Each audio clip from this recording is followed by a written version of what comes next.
রাশিচক্রের ৪টি এমন রাশি যারা জীবনে বিপুল উন্নতি করে থাকে। এদের উন্নতি কখনোই যেন থামতেই চায় না।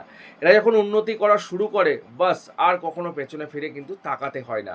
এই রাশিগুলি ১ম জীবনে ফ্রাস্ট্রেটেড হয়ে থাকে। এরা ১ম জীবনে অত্যন্ত দুঃখ কষ্টের মধ্যে দিয়ে জীবনকে অতিবাহিত করে। বাট মিডল এজ বা আফটার 30 to 35 ইয়ার্স থেকে এদের জীবনে কিন্তু বিপুল উন্নতি হতে থাকে এবং এই জীবনে বা এই বয়সে এসে এরা জীবনের চরম সীমায় পৌঁছাতে পারে। কর্মক্ষেত্রে ডেভেলপমেন্ট অ্যান্ড ডেভেলপমেন্ট। অর্থনৈতিক দিক থেকে বিপুল উন্নতি করে থাকে। এই রাশিগুলির মানুষের কাছের মানুষ বলে কিছু হয় না। এদেরকে যখন এদের উন্নতির সীমায় থাকে বা উন্নতি যখন এরা করতে থাকে ডেফিনেটলি এদের আশেপাশে বহু লোক আপনি দেখতে পাবেন। বাট এদের যখনই একটু খারাপ সময় থাকে এদের পাশে কিন্তু কোনো লোক পাওয়া যায় না। এরা সবসময় অন্যের বিপদে কিন্তু এগিয়ে থাকে কোনো দিক চিন্তা ভাবনা না করে। এরা সবসময় অন্যের জন্য লড়তে পছন্দ করে, সবসময় অন্যের জন্য করতে পছন্দ করে। বাট এদের বিপদের সময় কখনোই কিন্তু বেশি মানুষ বা কাউকেই পাশে পাওয়া যায় না। এদের খুব কাছের মানুষ এদের দেখে বা এদের উন্নতি দেখে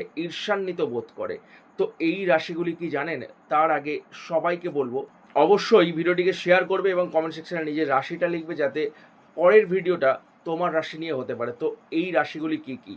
নাম্বার 1 মেষ রাশি, নাম্বার 2 সিংহ রাশি, নাম্বার 3 বৃশ্চিক রাশি এবং নাম্বার 4 ধনু রাশি।